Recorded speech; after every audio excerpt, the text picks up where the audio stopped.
Number 96 البحر الرائق شرح کنز الدقائق علامہ ابن نجیم رحمۃ اللہ علیہ متوفی 970 ہجری۔ مصنف رحمہ اللہ ایک نہایت معروف عالم گزرے ہیں احناف کے علماء میں، اور ان کی معروف کتابوں میں الاشباح والنظائر، البحر الرائق، الرسائل الزینیہ، اس میں 41 رسائل ہیں۔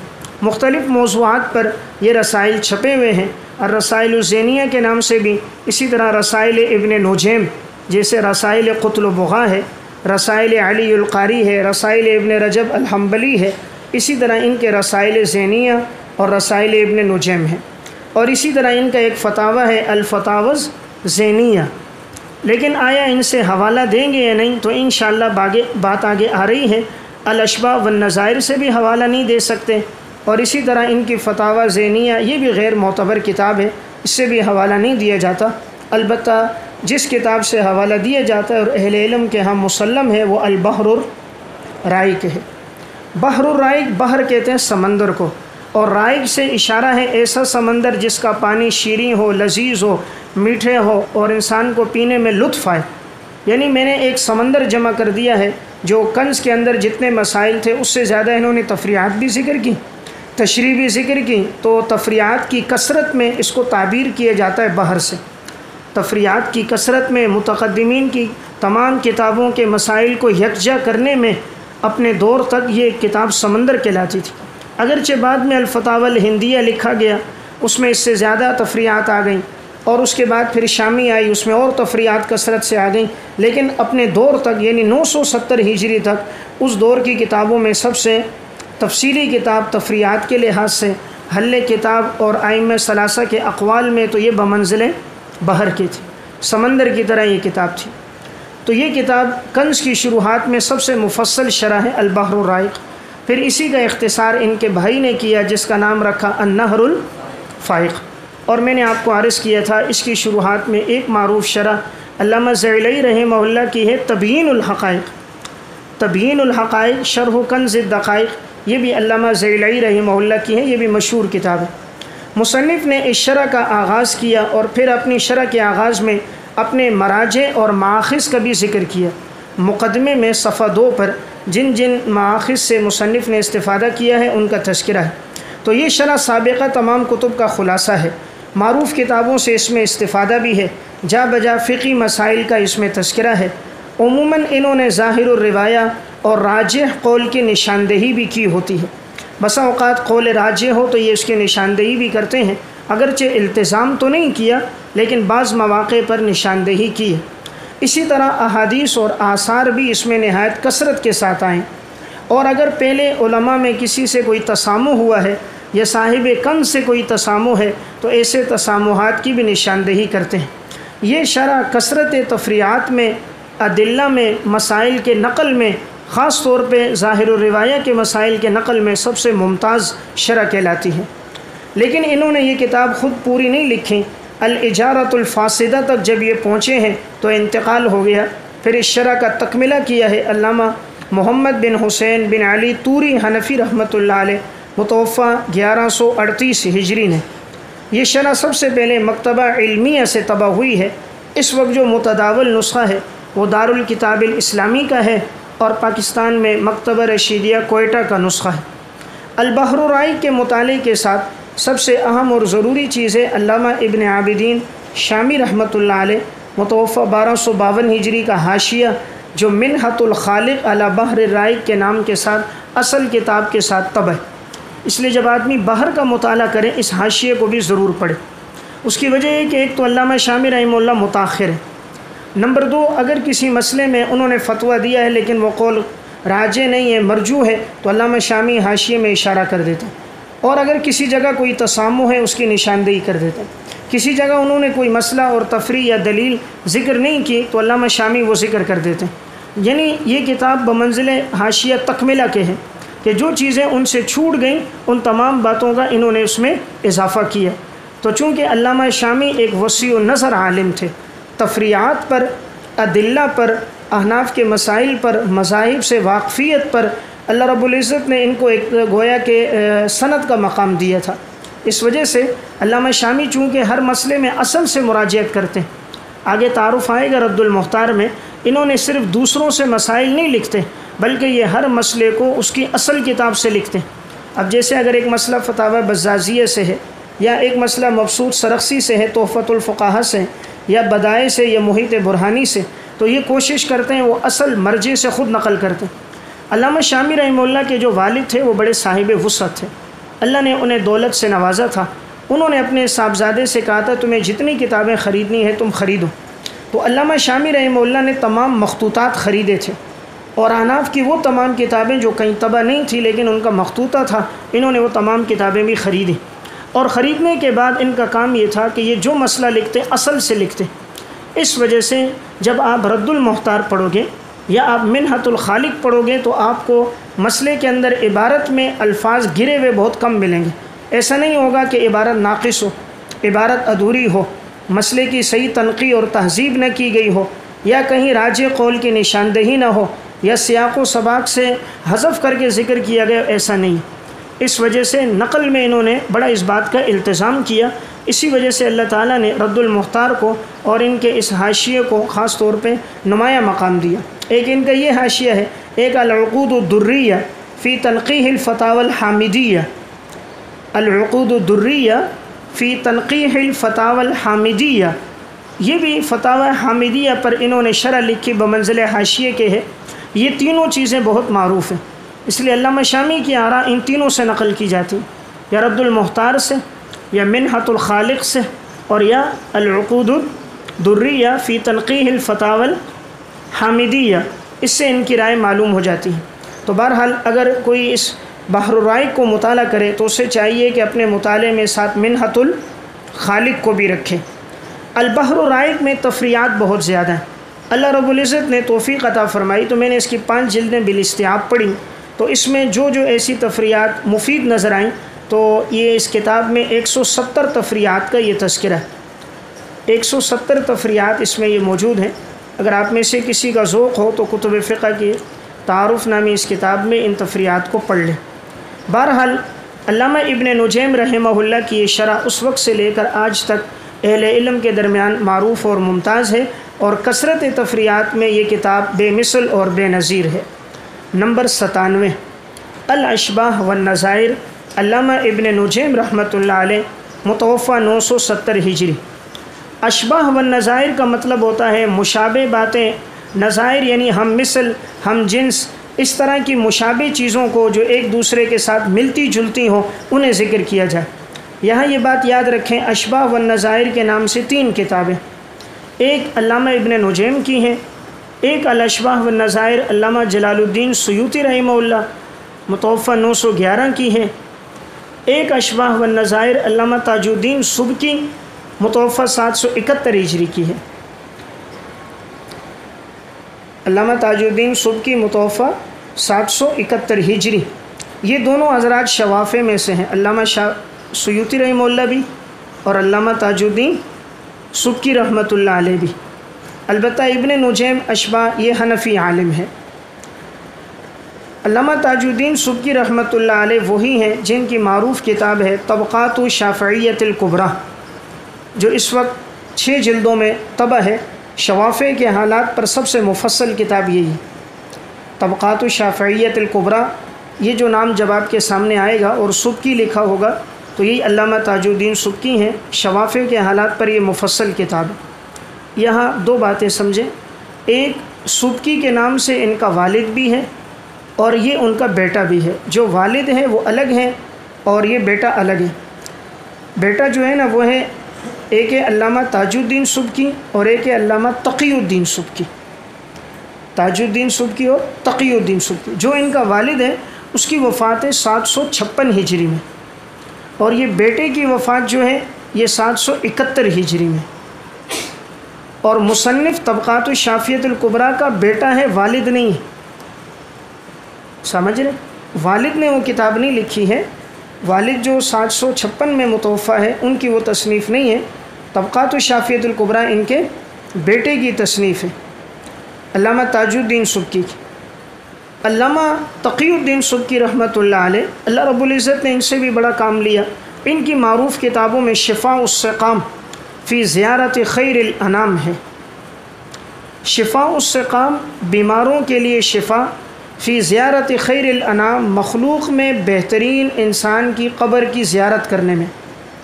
یہ کتاب در حقیقت رد تھی علامہ ابن تیمیہ رحمۃ اللہ علیہ متوفہ 728 ہجری۔ چونکہ علامہ ابن تیمیہ کی رائے یہ ہے کہ آپ صلی اللہ علیہ وسلم کے روزہ اطہر کی نیت سے سفر نہ کیا جائے۔ آپ نے پڑھا ہوگا شد رحال کا مسئلہ، یعنی ان کی رائے یہ کہ اگر ایک آدمی نیت کرتا ہے تو وہ مسجد نبوی کی نیت کرے اور پھر وہاں جا کر حضور کے روزے پر حاضری دے، قصداً اور ارادتاً وہ نیت روزہ اطہر کی نیت سے نہ جائے۔ اب چونکہ علامہ ابن تیمیہ اس کے قائل نہیں تھے تو انہوں نے اس دور میں یہ موجود تھے، ان کے والد، انہوں نے یہ رد لکھا شفاء السقام کہ اللہ بیماروں کو شفا دے گا اس بات میں فی زیارت خیر الانام، اگر وہ مخلوق میں بہترین انسان کی قبر کی زیارت کریں گے۔ یعنی انہوں نے وہ روایات اور دلائل جمع کیے، اہل علم کی آراء، اور اس میں ثابت کیا کہ حضور کے روزے کی نیت سے سفر کرنا بالکل جائز ہے۔ اور ہمارے اکابر علماء دیوبند کے ہاں بھی یہی بات ہے کہ یہ چونکہ آپ صلی اللہ علیہ وسلم کے روزے کی نیت سے سفر کرنا جائز بھی ہے اور یہ نہایت بہتر عمل ہے، اور بعض اہل علم نے اس کو مندوبات میں ذکر کیا، بعض نے اس کو ذکر کیا کہ یہ قریب ہے سنن مؤکدہ کے، یعنی یہ بڑا فضیلت والا عمل ہے کہ انسان وہاں جائے، اور ممکن ہے یہ انسان کی شفاعت کا ذریعہ بھی بن جائے۔ اور حضور کے احسانات ہم میں سے ہر ایک پر ہیں، ان احسانات کا تقاضا یہ ہے کہ انسان نبی اکرم صلی اللہ علیہ وسلم کے روزہ اطہر پر حاضری دے۔ تو بہرحال تو یہ کتاب جو ان کی ہے وہ ان کے والد نے لکھی۔ اس طرح ہے کہ السیف المسلول علی من سب الرسول، وہ بھی ان کے والد کی کتاب ہے، السیف المسلول علی من سب الرسول، کہ جو آدمی معاذ اللہ آپ صلی اللہ علیہ وسلم کو برا بلا کہے تو اس کے لیے برہنہ تلوار، نیام سے نکالی ہوئی تلوار، سیف المسلول علی من سب الرسول، کہ جو حضور کو یا صحابہ کو برا بلا کہے اس کے لیے کیا سزا ہونی چاہیے۔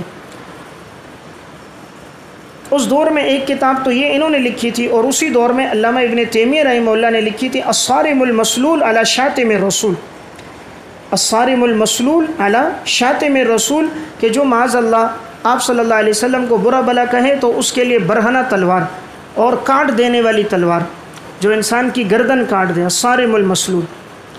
تو وہ کتاب تھی السیف المسلول، اور یہ ہے الصارم المسلول۔ ایک کا مصنف ہے علامہ ابن تیمیہ رحمہ اللہ، اور ایک کے مصنف ہیں علامہ تقی الدین سبکی رحمۃ اللہ علیہ۔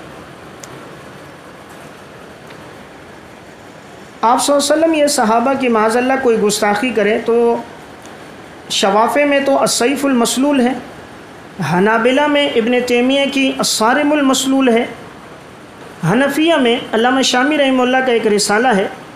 یہ کیا مطالعہ کر رہے ہیں؟ علامہ شامی رحمہ اللہ کا ایک رسالہ ہے تنبیہ الولاۃ والحکام علی احکام شاتم خیر الانام او احد من اصحابہ الکرام۔ نام کیا ہے؟ تنبیہ الولاۃ والحکام، تنبیہ الولاۃ والحکام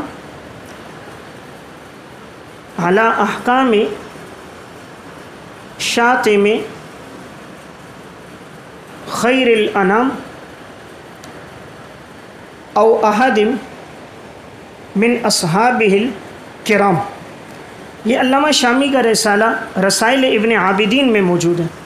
رسائل ابن عابدین 2 جلدوں میں طبع ہے۔ علامہ شامی کے اس میں بڑے مفید رسائل ہیں۔ اس میں یہ ایک رسالہ بھی ہے کہ اگر کوئی معاذ اللہ آپ صلی اللہ علیہ وسلم یہ صحابہ اکرام کی شان میں گستاخی کرے تو اسے کیا سزا دی جائے، اس کے بارے میں اکابر اہل علم کی کیا رائے ہے۔ تو احناف میں یہ کتاب ہے تنبیہ الولاۃ والحکام علی احکام شاتم خیر الانام او احد من اصحابہ الکرام۔ نام بہت بڑا ہے۔ یہ اسی طرح ہے جس طرح حضرت مولانا طاہر پنجپیری رحمۃ اللہ علیہ کی کتاب ہے ربط پر، سمت الدرر فی ربط بین الآیات والصور لمن اراد ان یتذکر او یتدبر۔ حالانکہ کتاب بڑی مختصر سی ہے لیکن ماشاءاللہ نام بڑا طویل ہے۔ اس سے طویل نام علامہ ابن عبد البر مالکی رحمہ اللہ 463 ہجری میں انتقال ہوئے۔ انہوں نے موطا پر 2 کام کیے تھے، ایک تھا التمہید لما فی الموطا من المعانی والاسانید، 26 جلدوں میں۔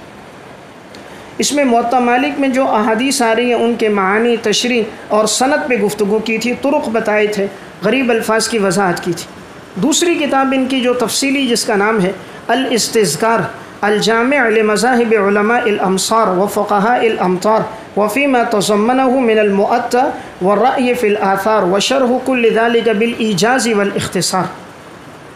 یہ نام ہے یا ماضی کی گردان ہے تو یہ تفصیلی نام، لیکن یہ کتاب بھی بڑی جامع ہے مذاہب کے لحاظ سے.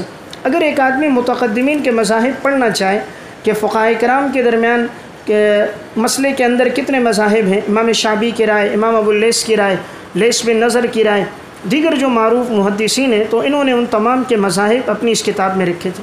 الاستذکار الجامع لمذاہب علماء الامصار، الجامع لمذاہب علماء الامصار وفقهاء الامطار وفيما تضمنه الكتاب من شرح ذلك وشرح ذلك كله بالإيجاز والاختصار. بہرحال میں بات یہ عرض کر رہا تھا کہ تیسری کتاب احناف میں اگر پڑھنی ہے اس موضوع پر تو تنبیہ الولاۃ والحکام، اور اگر کوئی مالکیہ کی آراء دیکھنا چاہے انہوں نے کیا بات کی ہے تو اس پر قاضی عیاض مالکی رحمہ اللہ متوفہ 544 ہجری کے الشفاء بتعریف حقوق المصطفیٰ، الشفاء بتعریف حقوق المصطفیٰ نہایت معتبر کتاب ہے، آپ صلی اللہ علیہ وسلم کی سیرت پر ہے. لیکن اس کے اندر ایک باب یہ بھی ہے کہ اگر کوئی حضور کی گستاخی کرے یا صحابہ کرام کی تو اس کا کیا حکم ہے. اس میں انہوں نے اہل علم کی آراء، مالکیہ کی آراء، دیگر بھی آراء ہیں.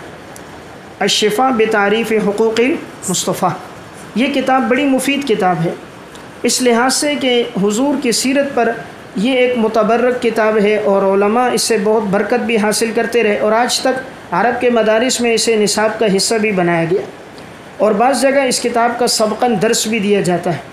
اللہ نے ایسی قبولیت دی ہے کہ جس طرح یہ بات معروف ہے قرآن کریم کے بعد، صحیح بخاری کے بعد، مختصر القدوری کے بعد کوئی آدمی دعا کرتا ہے اللہ قبول کرتا ہے، اسی طرح الشفاء بھی ہے کہ اگر کوئی آدمی الشفاء پڑھ کر کوئی دعا کرے اللہ تعالیٰ دعا قبول فرماتا ہے.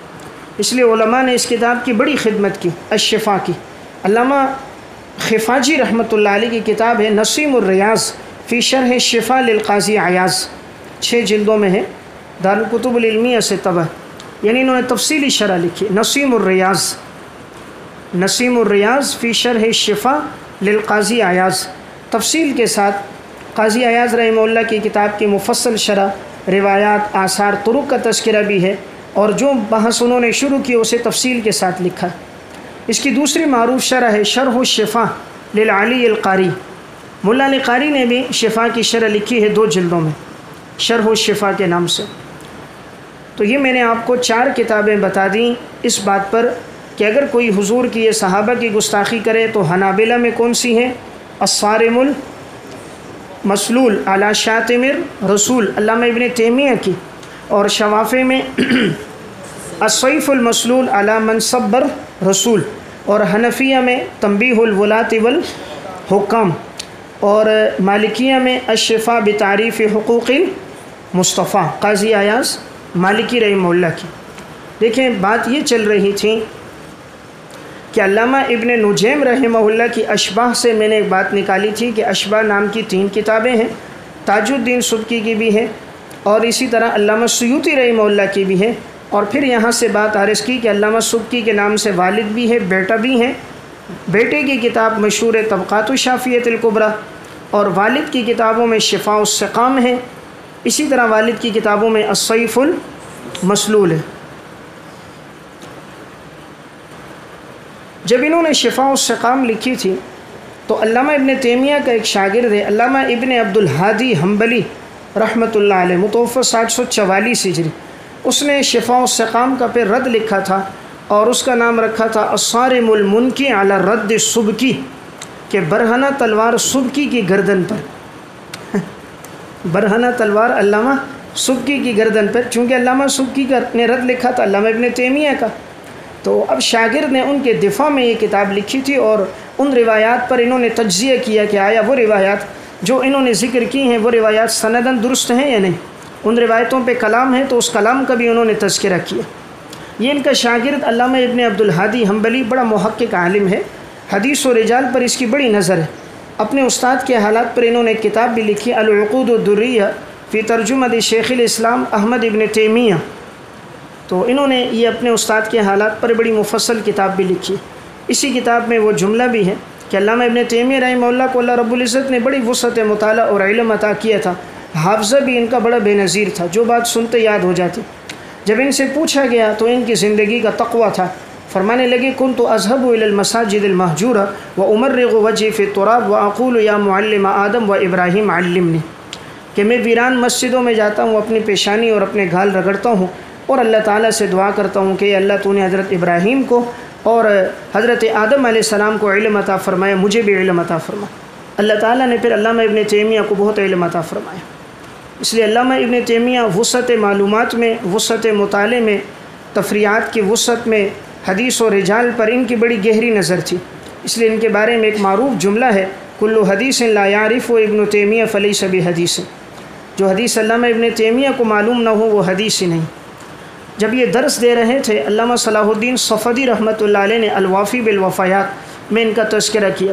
ان کے درس کا حلقہ جب ہوتا تھا، روایات اور آثار اور اس پر گفتگو اور کتابوں کا تذکرہ ایسا ہوتا تھا، جو آدمی بیٹھتا تو وہ پھر سنتا ہی رہتا، اور ان کے وسعت مطالعے اور حافظے پر ہر آدمی اس دور کے اندر حیرت میں پڑا تھا، اللہ نے کیسا حافظہ دیا تھا۔ لیکن بہرحال حضرت شاہ صاحب رحمۃ اللہ علیہ ایک بات کہتے ہیں، انوار الباری میں مولانا عامر رضا خان بنجوری رحمۃ اللہ علیہ نے لکھا، شاہ صاحب فرماتے تھے وسعت مطالعے میں اور علم میں علامہ ابن تیمیہ بہت آگے ہیں، لیکن یہ کسی کی بات سنتے نہیں۔ کہا اگر یہ سنتے تو یہ تفردات میں آگے نہ بڑھتے۔ اس دور کے علماء نے ان کے خلاف کتابیں لکھی، ان کے خلاف تحریریں لکھی، لیکن انہوں نے ان کی بات نہ سنی، اپنی بات کرتے رہے۔ جس وقت مولانا ثناء اللہ عمر تسری رحمۃ اللہ علیہ شاہ صاحب سے ملنے آئے، یہ اہل حدیث مکتب فکر کے بڑے عالم ہیں، تو انہوں نے شاہ صاحب سے کہا کہ آپ علامہ ابن تیمیہ کے بارے میں کیا کہتے ہیں؟ شاہ صاحب نے کہا بہت طاقتور انسان تھا، علم میں جو بات کہتا تھا وزنی دلائل لاتا تھا، ہر بات کو دلائل سے ثابت کرتا، وسعت مطالعہ اور علم حافظہ بے نظیر تھا، لیکن دوسرے کی بات نہیں سنتا تھا۔ تو ثناء اللہ مرتصری ہنس گئے، کہا واقعی آپ کی بات ٹھیک ہے۔ تو شاہ صاحب رحمہ اللہ ان کی بڑی تعریف کرتے تھے، اور لیکن یہ کہ چند مسائل میں جو انہوں نے تفرد اختیار کیا، اس وجہ سے اہل علم کے ہاں ان پر بہت سی جرح ہوئیں۔ اس قسم کے 22 مسائل ہیں، ان میں سے بعض کا تذکرہ علامہ ابن رجب حنبلی نے ذیل طبقات الحنابلہ میں کیا۔ اگر آپ کا ذوق ہو کہ میں وہ مسائل پڑھ لوں تو ذیل طبقات الحنابلہ علامہ ابن رجب حنبلی رحمۃ اللہ علیہ، متوفہ 792 ہجری، ایک قول ان کا 795 ہجری بھی ہے وفات کا۔ تو علامہ ابن رجب حنبلی بھی بڑے محقق عالم گزرے ہیں، بہت سی کتابیں لکھی ہیں۔ یہ فتح الباری کے نام سے جو حافظ کی شرح ہے، اس سے پہلے فتح الباری ابن رجب حنبلی نے لکھی تھی، پہلے وہ چھپی نہیں تھی، اب وہ شرح چھپ گئی ہے، فتح الباری لابن رجب۔ اس طرح ابن رجب حنبلی کی دوسری ایک کتاب ہے جامع العلوم والحکم فی شرح 50 حدیث من جوامع الکلم۔ اس عنوان پہ کام نہیں ہوا تھا کہ آپ صلی اللہ علیہ وسلم کے جوامع الکلم ارشادات کو جمع کیا جائے، کہ حضور کے وہ ارشادات جن میں الفاظ مختصر اور معنی بہت زیادہ، تو اس نوع کی کتاب تھی جامع العلوم والحکم فی شرح 50 حدیث من جوامع الکلم۔ اس میں انہوں نے 50 جوامع الکلم حدیثوں کو ذکر کیا۔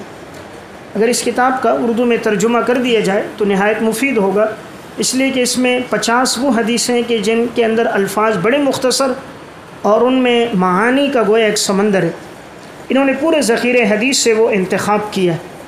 آپ صلی اللہ علیہ وسلم نے فرمایا کہ اعطیت جوامع الکلم فضلت علی الانبیاء بست، اعطیت جوامع الکلم ونصرت بالرعب واحلت لی الغنائم وجعلت لی الارض مسجدا وطہورا وارسلت الی الخلق کافۃ وختم بی النبیون۔ صحیح مسلم کی روایت ہے۔ تو اس میں نبی اکرم صلی اللہ علیہ وسلم نے پہلی بات کیا بیان فرمائی؟ اعطیت جوامع الکلم کسے کہتے ہیں؟ الفاظ مختصر ہو، معانی میں بڑی وسعت ہو۔ مختصر الفاظ میں بہت زیادہ چیزوں کو بیان کر دیا جائے، وہ جوامع الکلم۔